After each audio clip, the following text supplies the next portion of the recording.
Nagkakagulong na nga doon sa labas ng bilangguan kung saan nga po ay hostage ni Lotus, sina Doc RJ, Lynette, Annalyn, Moira at Zoe. Dumating na nga po ang mga pulis upang sa ganun nga ay tulungan ang mga hostage.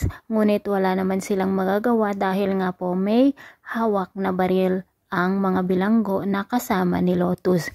Samantala, nadisgrasya naman po itong si Mildred dahil nga po sa nahulog siya kung kaya't muntik na nga pong nawala o namatay. Ngunit agad naman pong gumawa si Annalyn ng emergency operation upang sa ganun nga po ay mailigtas ang buhay ni Mildred.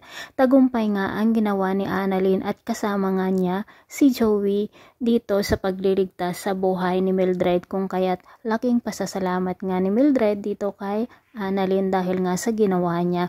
Talaga naman pong napakagaling ang ating bida na si Dr. Annalyn Santos, mga kapuso.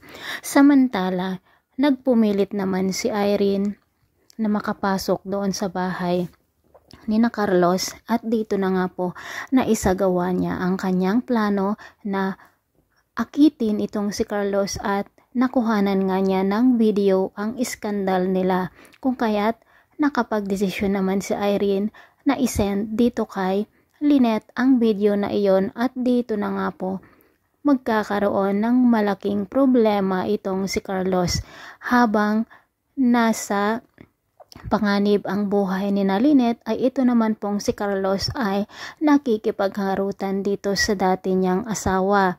Tinawagan nga ni Aling Susan si Carlos, ngunit si Irene ang nakasagot at nag-alibay ito na nasa operating si Doc Carlos at sinabi nga niya na siya ang sekretary nito. Naniwala naman si Aling Susan dito sa sinabi ng malandi na si Irene.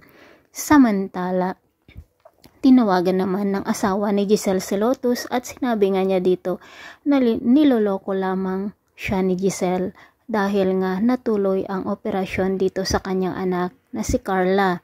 Dito na nga po nagalit si Lotus at nakapagdesisyon nga siya na wakasan ang buhay ng mga kamag-anak ni Giselle at ang una nga po niyang papatayin daw ay walang iba kundi ang ating bida na si Dr. Annalyn Santos at isusunod daw nito si Zoe, pagkatapos naman ay si Doc RJ na kanyang kapatid. Umiiyak naman si Giselle dahil nga dito sa sinabi ni Lotus sa kanya. Nalaman naman ni Doc Lindon na wala ngang operasyon si Doc Carlos at wala siya sa East Ridge Medical Hospital. So mga kapuso, kawawa naman po ang ating bida, lalong-lalo na dahil nga po sa hostage pa ni Lotus ang mga ito.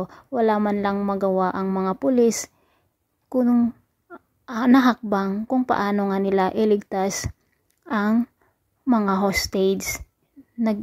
Nakasama nga dito si Dr. Annalyn Santos. At ano kaya ang gagawin ni Giselle ngayong nalaman ni Lotus ang pagsisinungaling nito sa kanya, at talaga namang pong galit na galit itong si Lotus dahil sa ginawa ni Giselle.